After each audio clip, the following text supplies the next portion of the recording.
I'll never forget the look on his face, that smirk, like he was doing me a favor. Effective immediately, we're terminating your employment, Dominic said, leaning back in his leather chair, fingers steepled like some movie villain. Let's be honest, Acacia, with $5 million in your pocket now, you don't need this job anymore. There are people out there who actually need the income. My hands started shaking. 3 weeks? That's how long I'd managed to keep my lottery win private. 3 weeks of coming to work like nothing had changed, of eating the same sad desk lunches, of taking the bus to save money. And now here he was, firing me because I'd finally caught one break in my life. But my performance reviews have been stellar, I whispered, feeling my cheeks burn. I've brought in more clients than anyone else on the team this quarter. And we appreciate that contribution, he said, not even looking at me now, already typing something on his computer. But let's not pretend this is anything but a favor to you. Rich people don't work 70-hour weeks in middle management. That's when I noticed Veronica, his executive assistant, watching through the glass wall, eyes wide, hand covering her mouth, and Marcus from accounting, and Taylor from marketing. They all knew. Everyone knew. I'd like to collect my things, I managed to say, my voice surprisingly steady despite the hurricane inside my chest. No need, Dominic replied, sliding a cardboard box across his desk. We've already packed up your desk. Security will escort you out. That's when I realized they'd gone through my personal belongings before even telling me I was fired. That's how they found the lottery confirmation letter I'd stupidly printed and forgotten in my notebook. I stood there, 29 years old, $5 million richer, and somehow feeling more worthless than I ever had in my life. Before I go any further with what happened next, could you please take a moment to drop a comment letting me know where you're watching from? This story took so much for me to share, and knowing it's reaching people around the world would mean everything to me right now. Okay, so I guess I should introduce myself properly. I'm Acacia Holloway. Most people call me Ace. Before all this happened, I was a project coordinator at one of the most prestigious architectural firms in the city. 5 years I'd given them. 5 years of canceled vacations, missed family events, and stress migraines that would knock me out for days. The lottery win was pure chance. I hardly ever played, maybe 5 times in my entire life. It was my neighbor Eliza's birthday, and we'd grab tickets as a silly celebration. She didn't win anything. I hit for $5 million. After taxes, it came to about $2.8 million. Life-changing, absolutely, but not private island money, you know? I wasn't planning to quit immediately. I wanted to be smart, set up investments, maybe look for a career I actually loved instead of one that just paid the bills. That's why I kept working and kept quiet about it. Well, until Dominic found out. Let me tell you about Dominic Thorne, 45 years old, executive partner, the kind of man who wore cufflinks that cost more than my monthly rent and made sure everyone knew it. His father was golfing buddies with 2 former senators. His wife came from old money, like really old money. But the thing about Dominic wasn't just that he was rich and powerful. It was how he wielded that power. In the 3 years he'd been at the firm, 11 women had left. 11, all talented, all rising stars, all suddenly gone after one-on-one meetings with him. HR never did anything, because technically, he never said anything explicitly inappropriate. He just made it impossible for women to succeed unless they played by his specific rules. I was walking out of the building, clutching that sad box of my belongings, when Veronica caught up to me by the elevators. Ace, I'm so sorry, she whispered, glancing over her shoulder. He went through your desk himself. He saw the letter and completely flipped out. Why would he care? I asked, still in shock. Why would he even care if I won money? Veronica bit her lip. You know that huge Westlake project you brought in last month? The one worth 7 figures to the firm? I nodded. That project had taken me months of relationship building and research. He's taking full credit for it at the board meeting tomorrow. He's been telling everyone you were underperforming and that he's been carrying you. When he found out about the money, she trailed off, looking genuinely scared. He said you were probably distracted, planning how to spend it instead of focusing on your clients. The elevator arrived, and a security guard appeared beside me. "Miss Holloway, I need to escort you out now." That elevator ride down 32 floors was the longest minute of my life. I stood there, surrounded by coworkers who wouldn't meet my eyes, clutching a box of desk plants and family photos, while my entire professional reputation was being shredded above me. The first night after being fired, I sat in my tiny apartment, the same one-bedroom I'd had since college, with the leaky faucet and temperamental heating, and stared at the wall. $5 million in my bank account, and I felt completely powerless. I ordered takeout from the Thai place down the street, the same green curry I always got when I was sad. And I cried, just sat there and cried while my food got cold. Not because I needed the job for money anymore, but because Dominic had taken something from me that felt irreplaceable, my dignity. The next morning, I called Eliza. "He can't do that," she said immediately. "You should sue for wrongful termination." I laughed, but it came out hollow. Sue Dominic Thorne? The man whose family has a wing named after them at the law school? His sister-in-law is a judge, Eliza. So what? You're just going to let him get away with it? After what he's done to you and all those other women? That question hung in the air between us. Was I going to let him get away with it? I spent the next week in a fog. I'd wake up with no alarm, make coffee, and then just exist. Sometimes I'd look at real estate listings. Sometimes I'd research financial advisors. But mostly, I thought about Dominic's smirk as he fired me. It was during this time that the messages started coming in. First from Taylor in marketing. "Just heard Dominic tell the Westlake clients that you were let go for ethical violations." What the freak? Then from my former assistant, "They're making me sign an NDA about your departure." This feels wrong. And finally, from Marcus in accounting.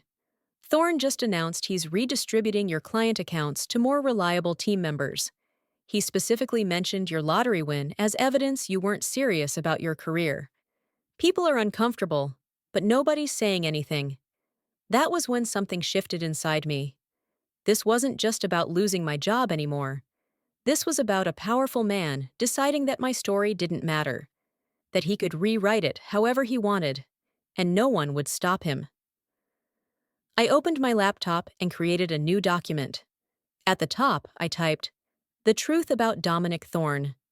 It started as just a way to process my thoughts, documenting everything I'd seen and experienced in my 5 years at the firm. The women who'd left, the clients who'd been misled, the credit that had been stolen. But as the document grew, something else grew with it, a plan.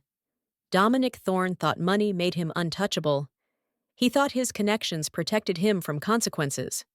He thought he could discard people like they were nothing, but he'd never faced someone with nothing to lose and the resources to stand their ground. 2 weeks after being fired, I rented a small office in a nondescript building downtown. I set up a simple desk, a comfortable chair, and a large whiteboard. Across the top of the whiteboard, I wrote, "Project Accountability." The first person I contacted was Veronica.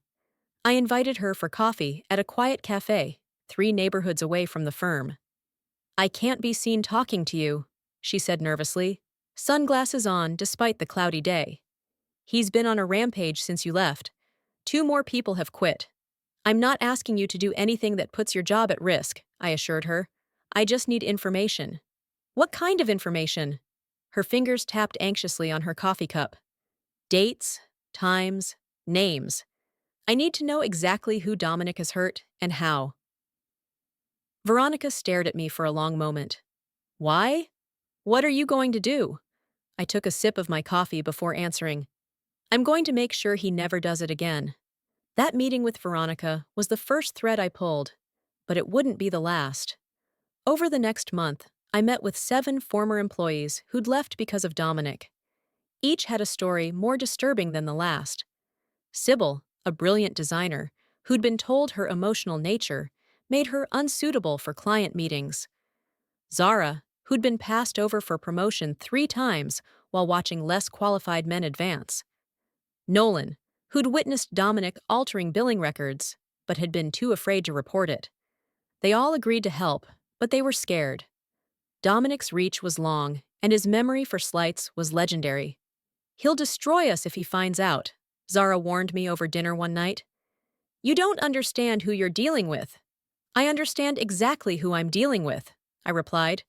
"The question is, does he understand who he's dealing with now?" As my investigation deepened, I discovered something unexpected. The Westlake project, my final achievement at the firm before being fired, had a problem, a big one. The environmental impact assessment Dominic had submitted to the city planning board had been altered. The original report, which I had worked on with the environmental consultants, identified significant concerns about wetland disruption.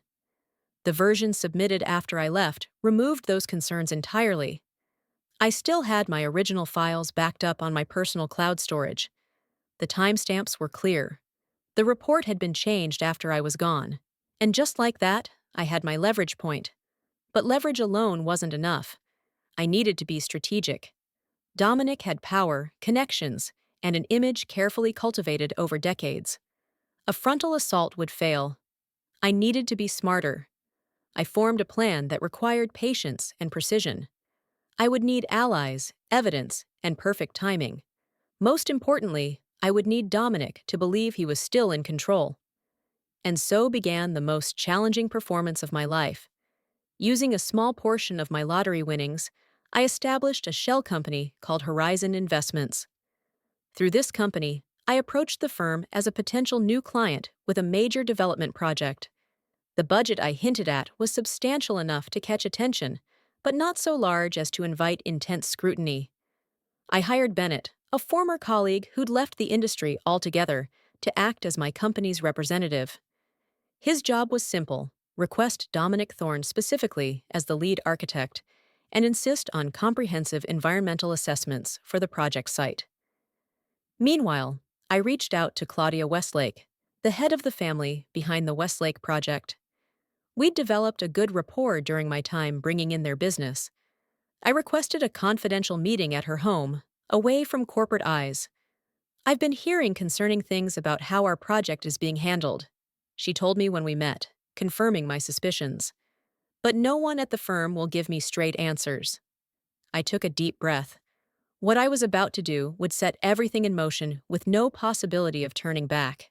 "Ms. Westlake, I believe your project's environmental assessment has been tampered with," I said, sliding a folder across her coffee table. "These are the original findings. And these," I placed another folder beside it, "are what was submitted to the city." Claudia's face drained of color as she compared the documents. "This could destroy everything we've worked for. The Westlake name has always stood for environmental responsibility." "I know," I said quietly. "That's why I came to you first." She looked up at me, eyes sharp. "What do you want, Acacia?" "Justice," I replied simply. "And I have a plan to get it, without damaging your family's project or reputation. But I'll need your help."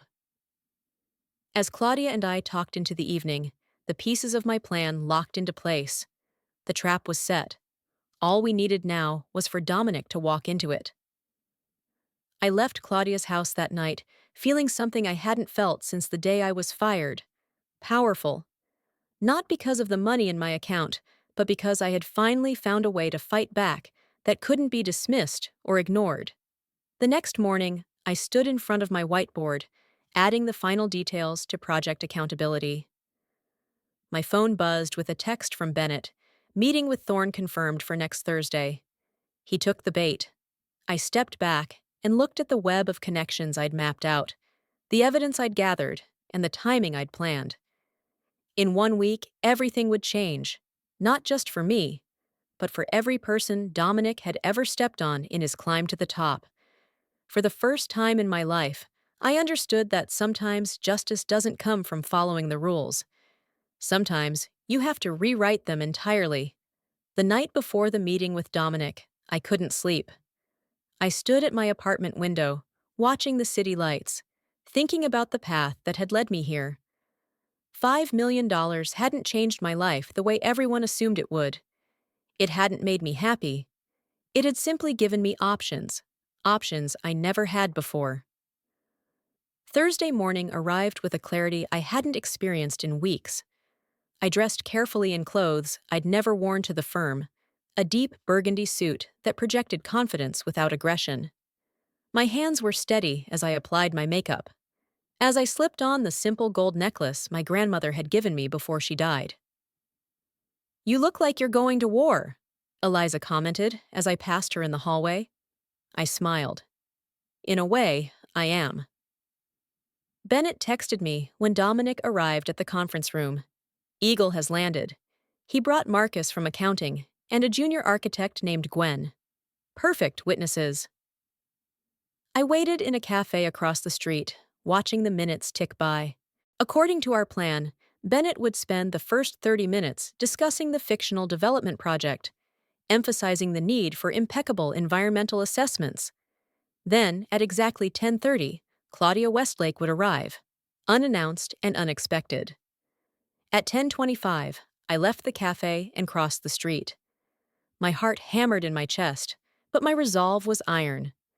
I took the elevator to the 32nd floor, the same one I'd been escorted down in shame weeks earlier. This time, I held my head high. I timed my arrival perfectly. Just as I reached the conference room, I could see through the glass that Claudia had entered from the other door. The confusion on Dominic's face was palpable, even from where I stood. I opened the door and stepped inside. "Ms. Holloway?"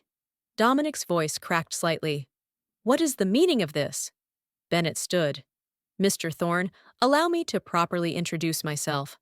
I'm not actually from Horizon Investments. I'm here as a colleague of Ms. Holloway and Ms. Westlake." The color drained from Dominic's face as he looked between us. "I don't understand what's happening here. That seems to be a pattern with you," I said, closing the door behind me.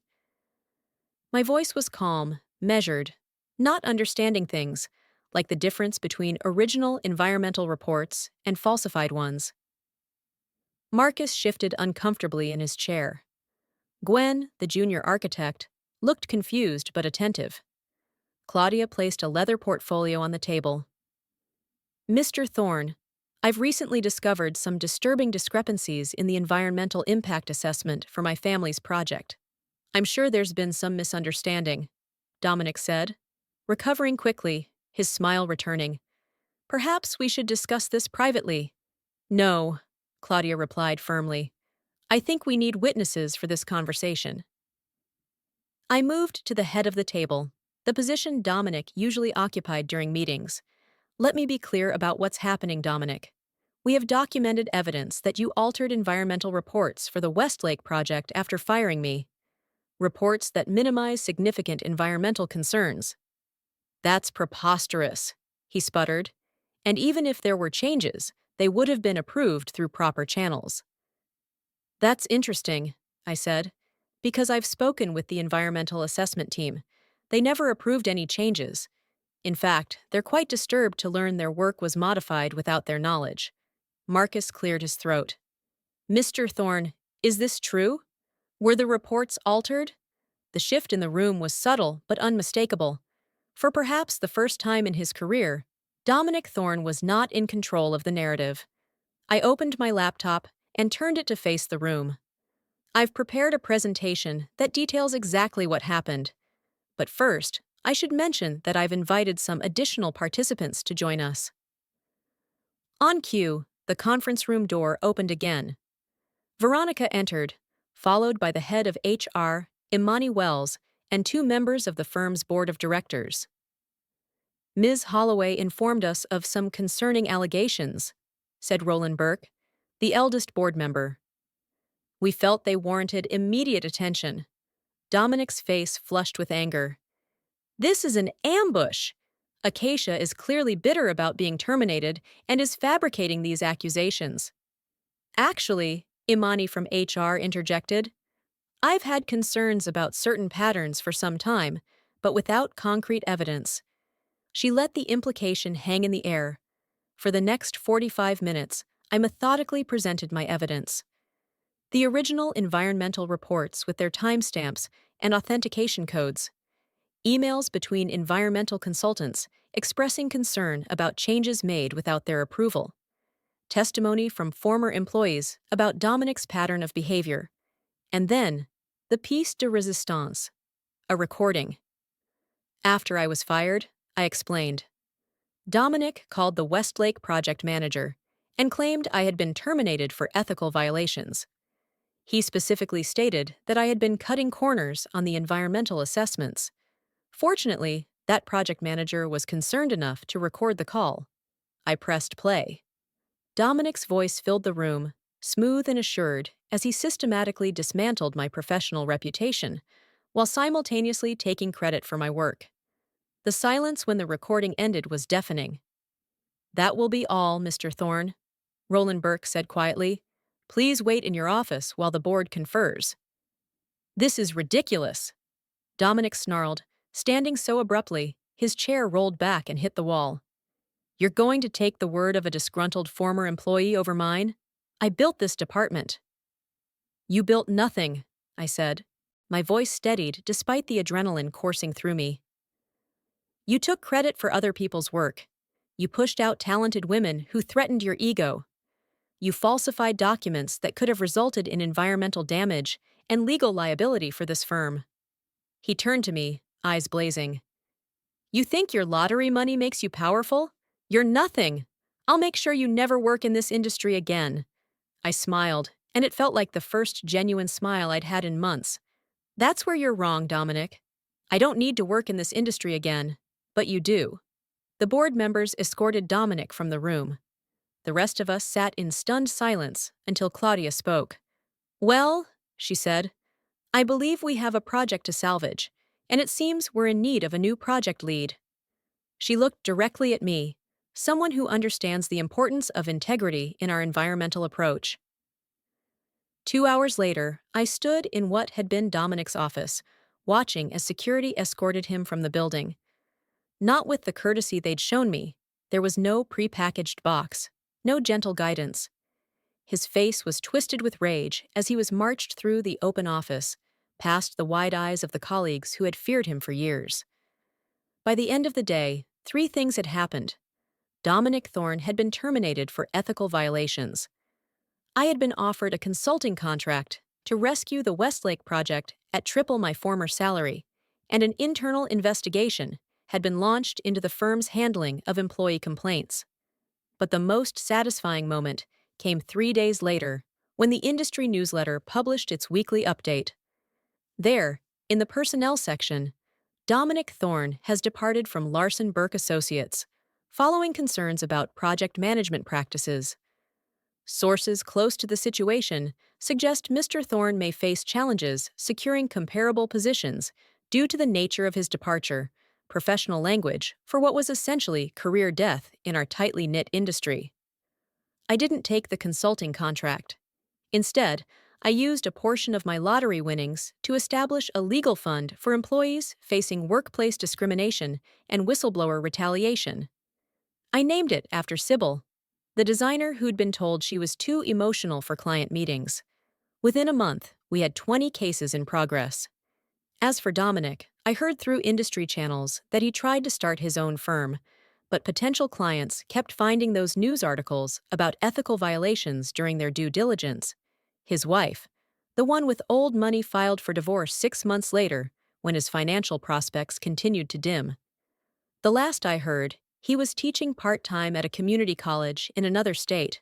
A respectable career, certainly, but worlds away from the power and prestige he'd wielded like a weapon for so long.